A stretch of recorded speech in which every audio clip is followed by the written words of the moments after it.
Chapter 10. God, the Universe, and Humanity. The Experiencers Experiencing the Experience. My bullshit machine wants this chapter to be perfect for some reason or another, so I'm going to do the best I can to completely ignore that. What I mean by that is, no matter what comes out onto the pages, it's coming from my heart and is the highest truth I know right now, so I need to honor that more than aiming to write the perfect understanding for everyone who reads the book, stolen, borrowed, or bought. I've never written from my heart about God before, or even thought about writing about what God really means to me before, because I was stuck under the notion that I wasn't good enough to do so. Well, that's proven itself to be bullshit, so here goes. The identification I had with the religious understanding of God that I was taught has been a source of pain, confusion, pity, self-hatred, and a large amount of hopelessness and constantly wondering, did I just do the thing that's going to send me to hell for eternity? The understanding I had of God when I was a kid came from Catholicism, and as I got older, my favorite TV shows seemed to provide a comparable understanding to what was already in my head. Shows like The Simpsons, Family Guy, and South Park all hilariously painted a similar type of picture of an old white guy with a beard in the sky, hanging with Jesus, judging our stupidity and forever battling Satan. At least in the cartoons he has a sense of humor. And what I learned early on in my life, she did not have a sense of humor. Like, not at all. I remember an incident that happened when I was a very young child, where a Catholic priest was very persistent with his words, telling me that if I didn't believe what he was saying about God, as he was speaking for God, that I could burn in hell for eternity. What can that type of fear and separation from source being put into the program of a 4-year-old boy by someone claiming they were speaking for God do to the questions they start asking themselves?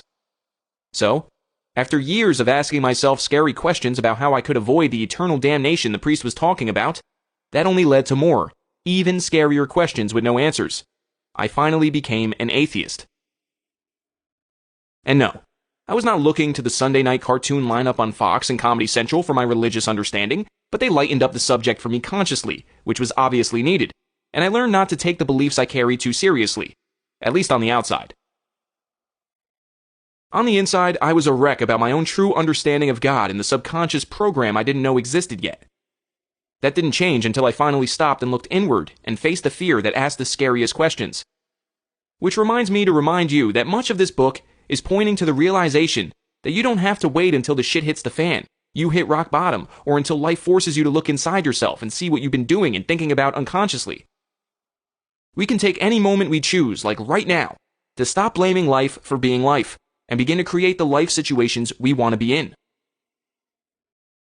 Anyway, back to God, or Source, or the universe, or the space you're in, or the quantum field, or the divine, or your intuition, or life itself, or whatever you want to call it.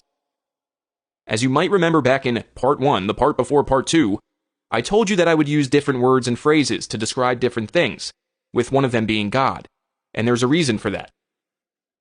You see, I was tired of the bullshit machine reacting every time I heard the word, saw a portrayal or an image, or sensed someone was going to try to convince me that God was not a scam that humans created to gain power or riches over the people we share this planet with. Another way to say it is that the word God was still a trigger, and even as I let go of the resentment I carried consciously, I continued to have a negative reaction whenever I heard the word. In my subconscious, I was still pissed off that so many people were using a resentful, human-type version of God to control people, kill people, rape people, and steal from people, or at least the perception I had of them. For me, God was too common a word for the sensations to be so heavy in my body, and the thoughts to be so negative in my head, so something had to change. Since I previously believed that God didn't exist, I used the universe in its place because I wanted to replace the word with something I was sure existed.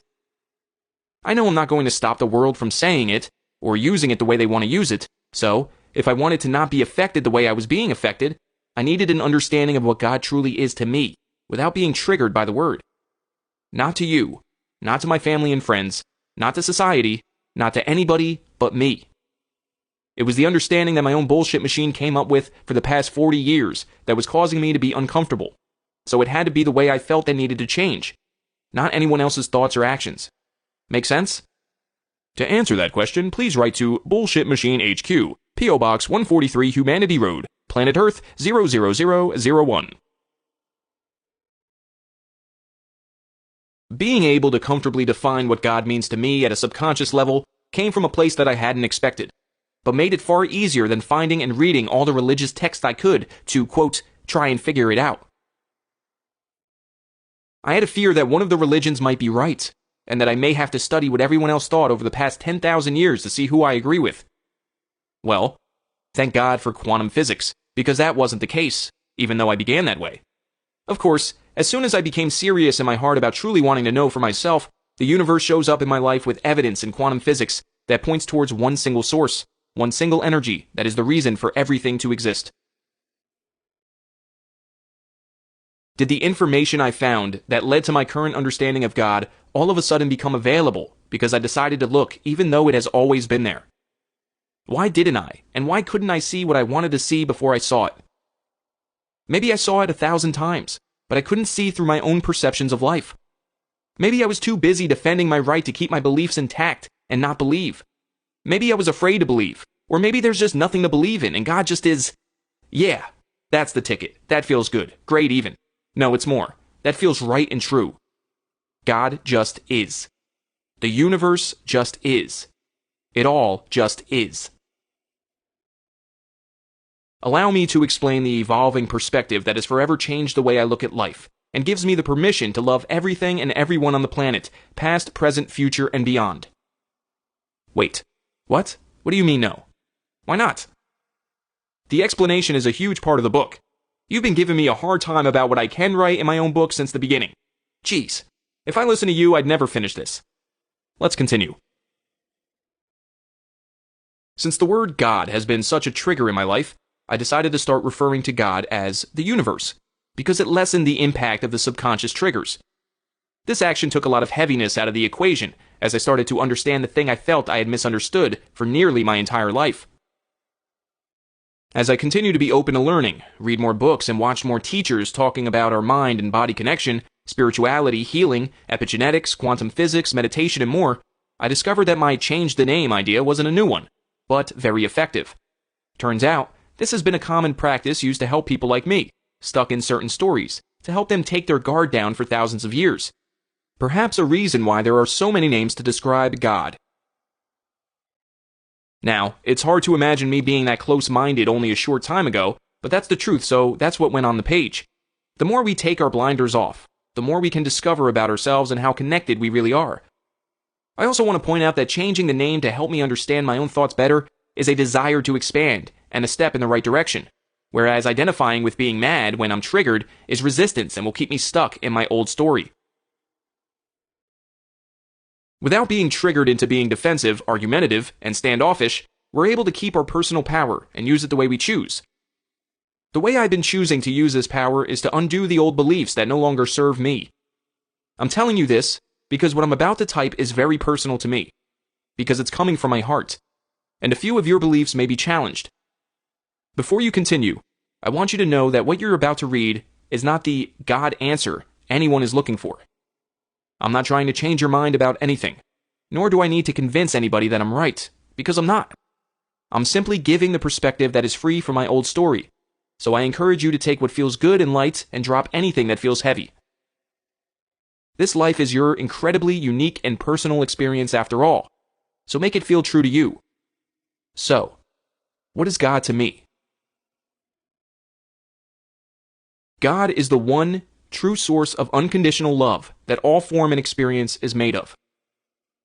It is the energy that allows us to exist, animates us, beats our hearts, fills our lungs with air, and is also the experience of everything in the entire universe. It's the experiencer experiencing the experience through each of us uniquely. It's the space for it all to manifest, the manifestation itself, and the space that holds the space it all exists in. What do I mean by the space? Try this. Wherever you are, give the space you're in the middle finger. What do you mean, Neil? Just look around the room, maybe make sure nobody is there so you don't point it at anyone if you don't have to, and just put it up. Go ahead, you're a badass, right? You might do it all the time in the car or behind someone's back. It just feels different because I'm making it weird and about God. You can even give a hearty, healthy fuck you if it feels right. Do it and then notice something. If you're alone and nobody saw or heard you, notice that there was absolutely zero resistance or judgment from the space you're in. You were just allowed to say fuck you to the source of your existence, without any judgment or repercussions whatsoever. If you judged yourself, that's one thing, but don't blame the judgment on the space that allowed you to do it. That would be weird because you too are also God. What? Blasphemy. No, really. I'm not talking about the egoic bullshit that just came to your mind, like having people worship you and fall over your every word. That would be the understanding of the God I described in the beginning of the chapter. I'm talking about realizing that the purpose we're here is to have and do whatever we want with our experience. That's not what religion taught me. If God was a mountain and wanted to experience itself, how would it do so?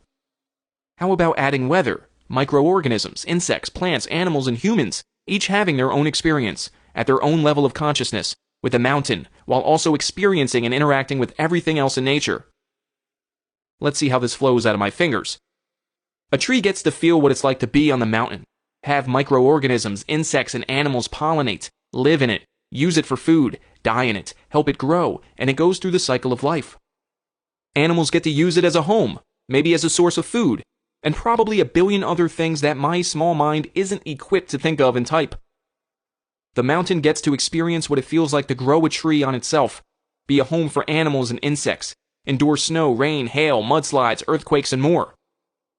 Then the tree gets to know what it feels like to have humans chop it down, so it can be a 2x4 stud when a new Wendy's is built in Tulsa, or as a piece of furniture in your living room, or as firewood to keep us warm. All God experiencing itself. Humans, being on a different level of consciousness, get to experience it, talk about it, write about it, make movies on it, in it, about it, and even use it for granite countertops. And the mountain sees what it can become through our interactions. It's all here for our experience. It's like everything we are, learn, and know is God's answer to the questions, what can I become? And what does it feel like to experience what I can become? It's really so perfect and beautiful, but we get so caught up in our lives that we forget this fact about ourselves. We're here to create, grow, live, and be in harmony with one another and with nature, with each of us being our own unique expression of God, while still knowing our oneness with Source. God is the one source of everything that is and provides the experience of life for the entire universe. The one thing that we're always connected to, even if we think we're choosing not to be. It's the lollipop liquor, the taste, the stick, the joy that comes from licking the lollipop, and the ants that show up 15 seconds after you drop your lollipop on the ground you dropped it on, and even the 15 seconds it takes for the ants to get there. It's not judging anyone, making anybody wrong, or sending anyone to hell for the crimes that society believes you committed. Humans made up that God has it out for us, so they could gain power over one another. But in doing that, had to make God far less powerful than it really is. If God were judging anything we did, then wouldn't it make sense that God would just poison the air around Hitler's face, stop his heart, give him colon cancer, or let a bomb accidentally explode near him before he was able to gain mass support for trying to wipe out a race of humans that have a different opinion? No. What God does is allow life to experience everything in the spectrum, from our brightest light to our darkest dark. Without what we call bad, we may not know what good is. Just as God unconditionally allows Hitler to be Hitler, Manson to be Manson, and Dahmer to be Dahmer, God also allows Fred Rogers to be Fred Rogers, Gandhi to be Gandhi, John Lennon to be John Lennon, Oprah to be Oprah, Michael Jordan to be Michael Jordan, and Neil First to be Neil First. God always allows and never judges the choices we make to be who we want to be, do what we want to do, and think how we want to think. Each one of us is our own unique expression of God, living our lives in the God space that allows for all of what happens in life to happen. There is nobody more or less important than you. There never was, and there never will be. It's up to you how much of your God powers you give away to the bullshit machine, both in your head and the collective one we call society. The people I mentioned weren't born to do what they do. They followed their interpretation of what their heads and hearts told them to do, whether it was the voices Manson heard or the waking up of someone like me. Each one of us is creating our lives out of the unconditional love that is God. I don't believe that any of us are born into what we're going to do with our God powers in our lives. I believe that we're free to make whatever choices we want to make to create the type of impact we wish to have on this planet. And all of our power comes from the same place. The journey to who we want to become and how we choose to get there is very possibly our purpose here, as it provides the most growth. That's why growth feels so difficult at times. You are becoming something the universe has never seen, been, or imagined yet. And the fact that we're all infinite, powerful, and beautiful makes it all possible. Most of us just don't use that type of insight, even though we all have it. So whenever growth gets hard, we end up kicking and screaming our way through it, and sometimes medicating it. Maybe we kick and scream our way through growth because our God gifts come with a lot of responsibility, like comparing ourselves to others. We get to set our sights high and use others to help set a bar for what we want to achieve. But the amount of importance we put on our achievements can also be a great source of misery in our lives, because the bullshit machine convinces us that our achievements are less than others. We're all gods and goddesses, but we're too willing to give our power away to societal fears of not being enough. You and I might not be the greatest basketball player of all time without question or debate like Michael Jordan is and always will be, but we're not any less important than he is. Think about this for a second. If there were no such thing as basketball, Michael Jordan may have been a used car salesman, or a ballerina, or a guy that works at the grocery store that helps people get stuff off the top shelf. So how could what he is or what he's accomplished be any more or less important than what you and I are? He can't. Exactly. The thought that anyone else and or what they've accomplished is more important than you or anything you've accomplished is bullshit. The thing that Michael Jordan didn't do was let what someone else thought he was, not good enough to be on the basketball team in high school, define who he really was. Did a teenage kid think he could be the greatest basketball player to ever walk the planet? Ever. Maybe. But more likely, he was just not going to accept the limitations that a high school coach put on him, and allowed a version of himself to be created that transcended the beliefs of the entire world. You and I have the same power to experience ourselves and this universe in any way we want to, but we must pay attention to the thing inside of us that allows us to be who we want to be, without giving a shit about what other people say, do, or think. I can't tell you what you specifically are supposed to get from what I write in this book, but I do hope to inspire more people to use the God powers they already have. This means that we must explore what's really inside of us, what we're thinking about, and what obstacles we are letting our bullshit machine put in front of us, and then chasing and fixing, that don't align with who we are or want to be. We have the power to allow the bullshit machine to run out of gas, and bypass the fearful plastic surface thoughts that show up first in meditation. Sitting through the urges to keep sabotaging your life and relationships by reacting to the first thought that comes to your mind is key to learning how you really feel, and how you really want to create your life. It gives you a chance to stop grabbing the warm pop at the top, and allows you to remember that the coldest drinks are at the bottom of the cooler, but it takes a little more patience and maybe a chilly hand to get there. The presence we show in our lives is a major force that weakens the bullshit machine, which we'll dive deeper into in the next chapter. You're far more powerful than the bullshit machine wants you to believe. You're God powerful.